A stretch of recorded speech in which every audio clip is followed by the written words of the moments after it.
Daya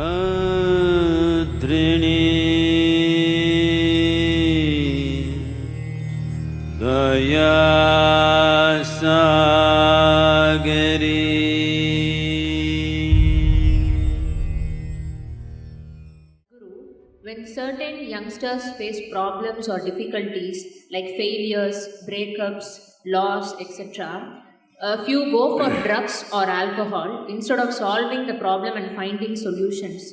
So, I want to know what is that one hope a person can cling on to even when he is fully shattered from within?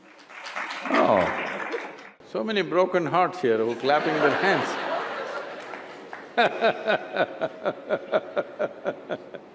So, when he is fully shattered, what can he do? The question is, do you want to allow yourself to be fully shattered? That's a question. And many things that don't work out in your early life, you will see later on, it is a great blessing. There are many ways to look at this. Let me tell you this. This happened in 1941. This is just when the Nazi movement was building up in Germany and in some parts of Europe. So one day in Austria, a bunch of German soldiers came, broke into the homes, the Jewish family, a rich family, they broke the home and took away the adults, everything was robbed. And these two children, a 12-year-old girl and an 8-year-old boy, were taken away. They were taken to a railway station. Everybody got in and the little boy and the girl also got in, but the little boy forgot to wear his shoes. He left his shoes outside and they pushed him into the wagon. So without shoes he came. His sister, a 12-year-old girl, saw her kid brother coming without shoes and she got mad with him. She held him by the ear, boxed his ears, scolded him nicely, slapped him. Say, "You idiot, already we are in enough trouble, now you come without shoes." Because in Germany in winter, no shoes means you may lose your feet. So she's angry about that. In the next station, the boys and girls were separated. After 4 years, after the war was over, she came out of the concentration camp to find 17 members of her family, including her little brother, all had vanished. No records, no sign of them, they just evaporated. At that time,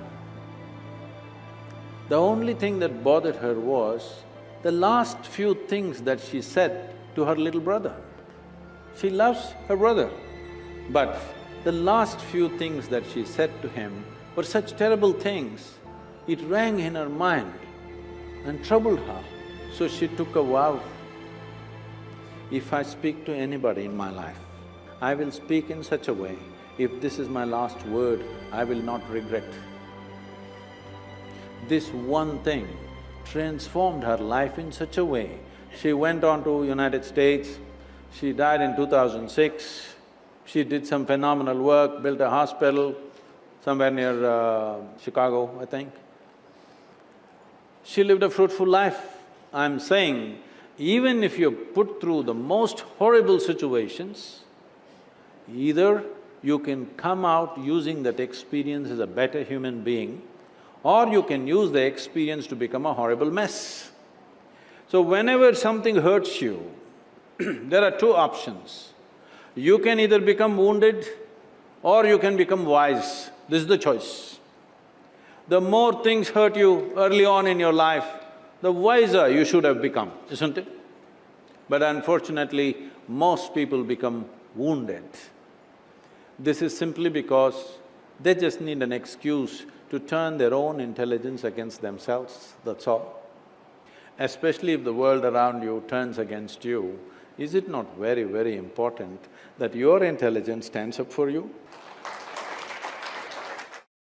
But being in this hyper-competitive environment, I sometimes question myself, should I be more competitive? Those who do not have any sense of their own competence will become competitive because their only pleasure is being one step ahead of somebody else. Because why I'm saying this to you is, being better than somebody, if it's a pleasure for you, you enjoy other people's failures. I call that sickness. This is not success. You, as a life, you want to be at your fullest. You have a right to be. Every life in creation, from a worm, insect, bird, animal, even a plant and tree, all striving to their best, isn't it? You also. But why are you concerned whether somebody is behind you? Why is it so pleasurable for you that somebody else is less than you? From early kindergarten levels, this sickness has been brought into human mind, which is causing so much unpleasantness on the planet, such ugly situations everywhere, but we don't seem to learn. We call this education, we call this competition, we call this society. No, very stupid way of handling things. Because the important thing is, for what you have come with, will you blossom to the fullest human being or not? This is the only question.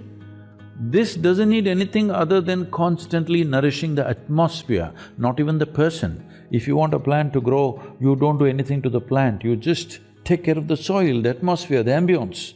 That's all that needs to be taken care of even for a human being, that you need to take care of the atmosphere so that everybody finds the fullest expression for their life. This is the most common thing amongst us, young people. Marijuana, alcohol, bad habits, it's pushed onto us from pop culture. What do we do? This question is everywhere. Youth in India are asking me all the time, Sadhguru, you have influence in the government, why don't you make marijuana legal for us? I said, why marijuana? I'll make cocaine also legal. You want meth? We'll make that also legal. What's the problem? The problem is just this. So I asked them, see, let me take you, I'm a licensed pilot. So, not me, but we'll get another pilot for you. On a small plane, we'll take you on a nice ride. But the pilot comes smoked up. You want to fly? No, they don't say no, they say, because they think by smoking they're flying.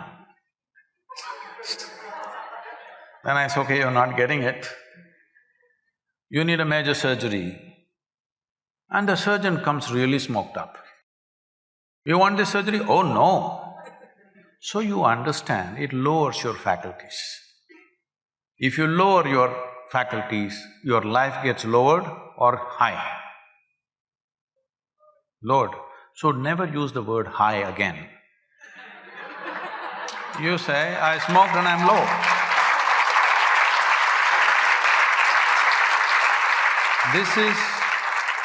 This is not a moral issue for me. I have no morality in me. But life should work, isn't it? Suppose my eyes become dim, do I live better? I'm asking. Hello? If my mind becomes dim, do I live better? Why do people think by lowering faculties, life gets high? No, it doesn't. It's just giving you an illusion like that, for which you will pay a price. At this stage in your life, you must look for those things which will heighten your faculties, not lower your faculties, isn't it? If you're interested, you come, I'll show you where. Look at my eyes, I'm always stoned. Yes, look at me, never touch the substance. Because the greatest chemical factory on the planet is here. Hello?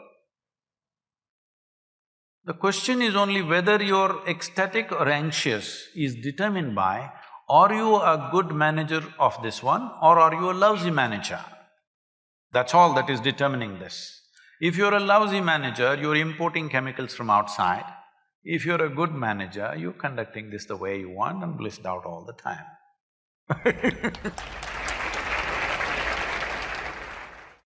Despite being surrounded by so many people, we still lack that feeling of belonging to somebody, being accepted by somebody, being loved by somebody.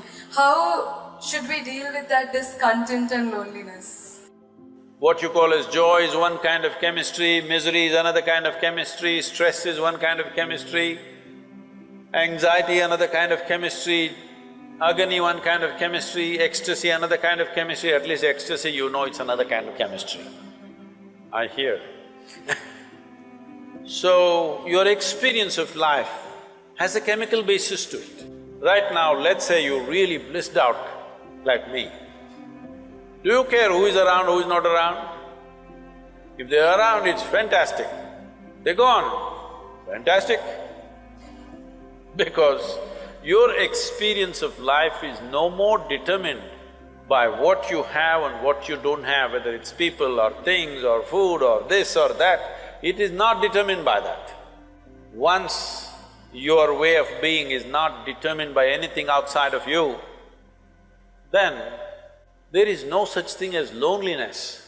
But you will enjoy your aloneness because whether you like it or you don't like it, at this young age, it's a little difficult to understand this, whether you like it or you don't like it, within this body you're always alone, isn't it? Whether you do interaction or intercourse or whatever, still you're alone in this body, yes or no? Hello? If you don't learn how to handle this aloneness, you have not learned anything about life. This is the most beautiful thing.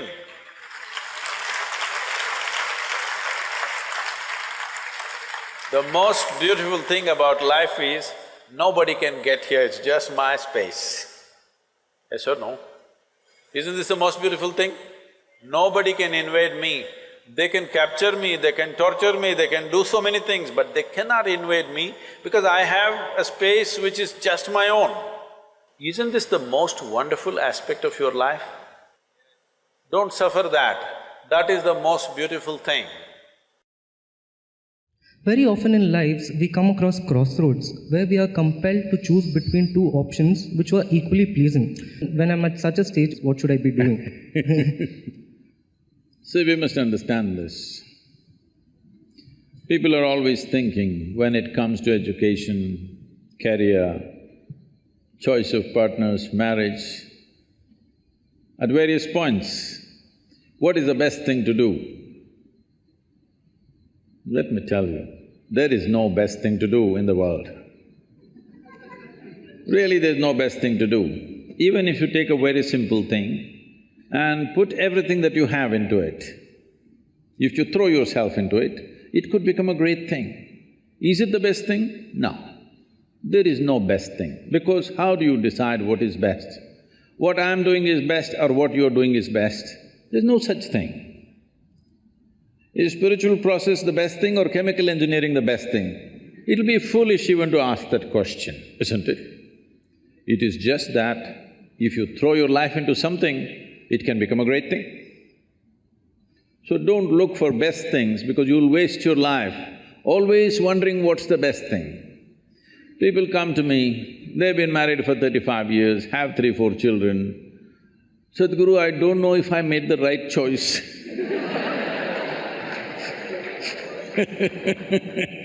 I said, well, it looks like you've not been thinking, you've been acting 4 children.